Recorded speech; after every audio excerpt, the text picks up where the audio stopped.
സങ്കീർത്തനം 23:1. യഹോവ എൻ്റെ ഇടയനാകുന്നു. ദാവീദിൻ്റെ സങ്കീർത്തനങ്ങളിൽ ഏറ്റവും പ്രശസ്തമായതും മനുഷ്യ മനസ്സുകളെ സ്വാധീനിച്ചിട്ടുള്ളതും ധൈര്യപ്പെടുത്തുകയും ആശ്വസിപ്പിക്കുകയും ഒക്കെ ചെയ്യുന്ന ഒരു സങ്കീർത്തനമാണിത്. ദാവീദ് പറയുന്നത് യഹോവ എൻ്റെ ഇടയനാകുന്നുവെന്നാണ്.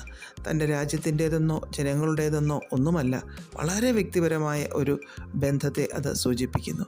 ഒരു ഇടയൻ തൻ്റെ ആടുകളെ എല്ലാ രീതിയിലും സംരക്ഷിക്കുന്നു. ദാവീദ് സ്വയം സർവശക്തനായ ദൈവത്തിൻ്റെ ഇടയത്വത്തിന് കീഴിൽ അടങ്ങിയിരിക്കുന്ന ഒരു ആടാണ് താൻ എന്ന് പറയുന്നു. ദൈവത്തിന് കീഴ്പ്പെടുന്ന ദാവീദ് ആടുകളുടെ സകല ആവശ്യങ്ങളും ഇടയൻ നിറവേറ്റുന്നു. ദാവീദ് രാജാവാണെങ്കിലും തൻ്റെ ആവശ്യങ്ങളൊക്കെ അറിഞ്ഞ് നിറവേറ്റി തരുന്നത് ദൈവമാണെന്ന് പറയുന്നു. ഈരയായ ദൈവം. ആടുകൾക്ക് നാളെയെക്കുറിച്ച് ഭാരമില്ല, കാരണം ഇടയനാണ് അവരെ കരുതുന്നത്. തൻ്റെ നാളുകൾ ദൈവകരങ്ങളിലാണെന്ന് ദാവീദ് ഉറയ്ക്കുന്നു. ഷെപ്പേർഡ് എന്ന വാക്കിന് വഴികാട്ടി എന്നൊരർത്ഥമുണ്ട്. തൻ്റെ വഴികാട്ടി ദൈവമാണെന്ന് ദാവീദ് ഉറക്കെ വിളിച്ചു പറയുകയാണ്. 23:3 തന്നെ പച്ചയായ പുൽപ്പുറങ്ങളിലേക്കും സ്വസ്ഥതയുള്ള വെള്ളത്തിനരികത്തേക്കും വഴി നടത്തുന്നു എന്നെ എന്ന് ദാവീദ് പറഞ്ഞിരിക്കുന്നു. പരിശീലകൻ എന്ന ഒരു അർത്ഥമുണ്ട് ഈ വാക്കിന്.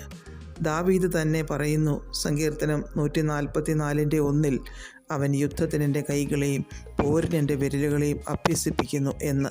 ദാവീദിനെ സകലത്തിലും പരിശീലനം നൽകിയ ഒരു ദൈവം, ദൈവത്തിൻ്റെ പരിശീലന കളരിയിൽ അഭ്യാസം തികഞ്ഞ വ്യക്തി.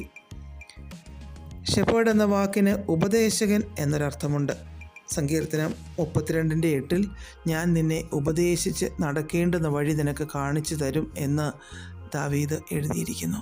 ദാവീദിനെ ദൈവം ഉപദേശിച്ച് വഴി നടത്തി. അകമ്പടി പോകുന്നയാൾ എന്ന അർത്ഥത്തിലും ഈ വാക്ക് ഉപയോഗിക്കുന്നു. ദാവീദിനോടൊപ്പം സദാ ഉള്ള ദൈവ സാന്നിധ്യം. യഹോവ എൻ്റെ ഇടയനാകുന്നു എന്ന് ദാവീദ് പറഞ്ഞപ്പോൾ എത്രമാത്രം അർത്ഥവ്യാപ്തിയിലാണ് അത് പറഞ്ഞതെന്ന് നാം ഒന്ന് ചിന്തിച്ചാലോ. നമുക്കിങ്ങനെ പറയുവാൻ കഴിയുമോ? സകല മേഖലകളിലും ഇടയൻ കർത്താവായ യേശു ക്രിസ്തു തന്നെയാണെന്ന്. യെശയ്യാവ് 40:11 കുഞ്ഞാടുകളെ ഭുജത്തിലെടുത്ത് മാർവിടത്തിൽ ചേർത്ത് വഹിക്കുകയും തള്ളകളെ പതുക്കെ നടത്തുകയും ചെയ്യുന്ന സ്നേഹവാനായ ഒരു ഇടയനെ നാം കാണുന്നു. എബ്രായർ 13:20 ആടുകളുടെ വലിയ ഇടയനാണ് നമ്മുടെ കർത്താവെന്ന് പറഞ്ഞിരിക്കുന്നു. നമ്മുടെ ആത്മീയ, മാനസിക, ശാരീരിക, ഭൗതിക മേഖലകളിലെല്ലാം യേശു കർത്താവാണ് നമ്മുടെ ഇടയനെന്ന് നമുക്ക് പറയുവാൻ സാധിക്കും വണ്ണം നമുക്ക് ജീവിക്കുവാൻ ഇടയാകട്ടെ. പ്രാർത്ഥിക്കാം. പ്രിയപിതാവേ, അങ്ങ് ഞങ്ങളുടെ ജീവിതത്തിൻ്റെ സമസ്ത മേഖലകളിലും ഇടയനായി കൂടെയിരിക്കണമേ. യേശു ക്രിസ്തുവിൻ്റെ നാമത്തിൽ amen. God bless us all.